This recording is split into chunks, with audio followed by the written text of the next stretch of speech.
So you were late to work because the cops pulled you over. And the cop pulled you over because he was racist. Racist against black people.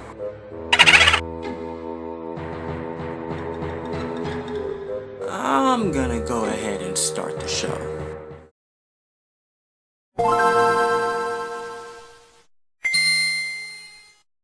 What's going on, guys? My name is Ronan Lockhart and this is Hip Style Gaming. Hope everybody's having a fantastic day and week so far. Evening for me right now, and if you're in another time or part of the world, good morning. But yeah, guys, I want to say thanks to everybody that showed me support on the first video and all the positive feedback I got. You know, I was a little bit nervous to release that video at first, you know, because I didn't want to get torn to shreds and, you know, possibly thrown into the Keyblade graveyard, you know, so I was a little bit nervous about it. But seeing all the feedback I got on it, guys, you know, I'm really thankful, and it actually pushed me and inspired me to make part 2 of this. You know, I did a little bit more of a research and dug a little bit deeper, guys, and yeah, it's about to get really crazy and it's about to get good again, so buckle up. If you guys haven't seen part 1 yet, I will leave a link in the description below, and without further ado, guys, yeah, we need to jump right into it. Okay, guys, so last time we talked about and went into deep detail on why exactly Sora is the Master of Masters and what led up to him becoming the Master of Masters. This time we're going to play a little bit more with the theory, and we're going to be all over the place with this one, so buckle up. So one thing I thought about in my head was, after the Keyblade graveyard, okay, you know, Sora was swallowed up by the demon tide, of course. Well, what exactly happened? What else happened? You know, what else could have happened at that moment? If there is a possibility where Sora isn't the Master of Masters, then is it possible his nobody could be the Master of Masters? Now I know what you're thinking, guys. His nobody? Wait, aren't you talking about Roxas? And no, I am not. We're gonna go deeper into detail on who exactly Sora's nobody really is, so buckle up, guys. Now, for any who for some reason don't know what a nobody is after all this time throughout the Kingdom Hearts series, a nobody is a creature or thing or whatever you want to call it that is formed from the result of a strong-willed person, usually a Keyblade wielder, losing his or her heart to darkness or being consumed by darkness. A nobody is formed. So that gets us thinking, or at least that got me thinking, well, alright, well, who is Sora's nobody? Who would Sora's nobody really be? We all know that he sacrificed himself in Kingdom Hearts 1 and to save Kairi, you know, and he set his heart free, but he didn't know in the process of doing that he was creating a nobody. But who's nobody? Well, let's think about it. Ventus was actually inside of Sora when that segment happened. Correct? Correct. Okay, so wouldn't that mean that Roxas is actually Ventus's nobody and not Sora's?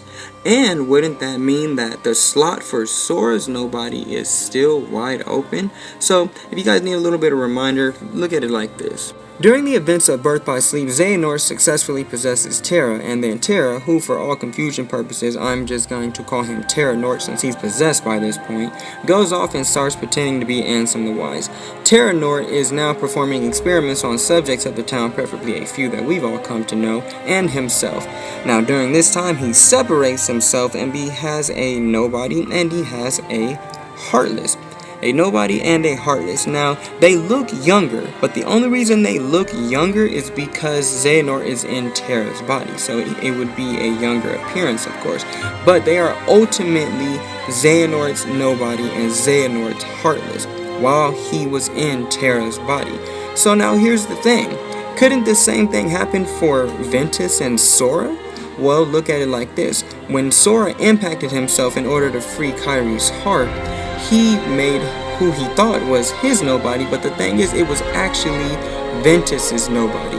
Ventus must have protected Sora during that time, and I have proof of this as well, or at least an example. Take a look at this, guys. This is a scene from Kingdom Hearts Dream Drop Distance when Sora falls too deep into sleep.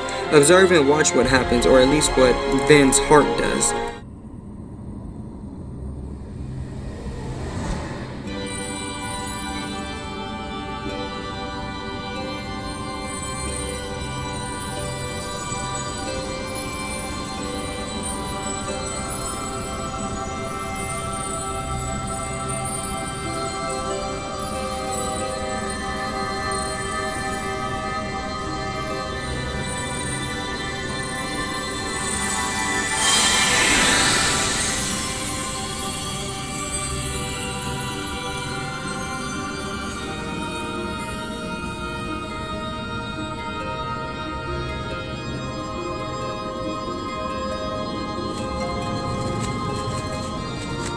So guys, as we clearly see, Vin's heart came to Sora in his due time of distress, protecting him and shielding him from the shadows using his armor, I guess you can say, in a literal and physical way. So we take this into consideration. Wouldn't this be the same scenario on when Sora impacted himself in Kingdom Hearts 1, making Roxas not Sora's nobody, but actually Ventus's nobody? So what would this mean for Sora then, and what exactly would this mean for the whole entire Kingdom Hearts series? Well, for one, it means that Sora actually does not have a nobody, and two, should Sora have a nobody? Well, the answer to that question is yes. Remember in part 1 of my theory, guys, I detailed events that took place at the Keyblade Graveyard on what happened to Sora leading up to him being the Master of Masters. So that would still be in play, but except look at it like this. Instead of him being swallowed by the Demon Tide going back in time like I previously noted, what if instead he was swallowed by the Demon Tide and, he was brought back to life, but little did he know, just like the first time, he actually has a nobody now. And this time it's actually his own nobody. Nobody else was in Sora's heart, or Sora didn't have anybody else in his heart, or he wasn't carrying nobody else's heart during this time frame that this actually happened, remember. Including Ventus. Ventus was free from Sora's heart this time as well, which would mean that nobody is there to protect Sora's heart this time from falling to the darkness. So then we gotta take into consideration the fact that Xehanort probably knew, or at least had this planned out for this to happen.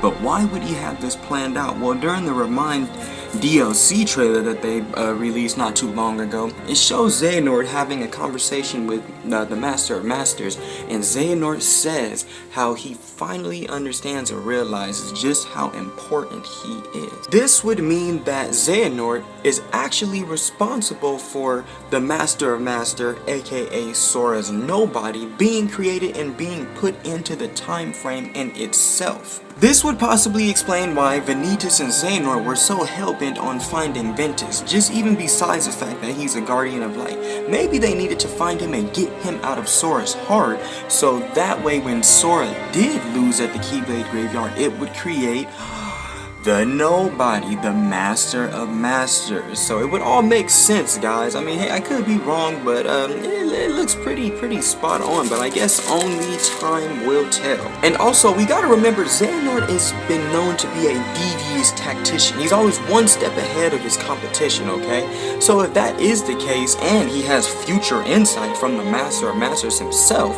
well, then wouldn't this all be part of the Master's plan, or maybe even Lushu's plan to bring the Master back, turning Sora into, or at least making Sora lose at the Keyblade Graveyard, thus causing him to have a nobody, thus the nobody becomes a Master of Master, thus altering the events of time. Yeah, I know it's a big handful, and it's a big mind spinner, and a big mind fuck, guys, but the thing is, it all sounds pretty crazy, so crazy that it actually might be true. Anyway, guys, that's all for today. Hope you guys enjoyed this theory. Please feel free to leave your opinions and thoughts in the comment section below. Please leave a like and subscribe to help keep the channel going as well, guys. And I've been Ronan Lockhart. Hope you guys have a fantastic week. And yeah, I'll catch you guys later. May your heart be your guiding key.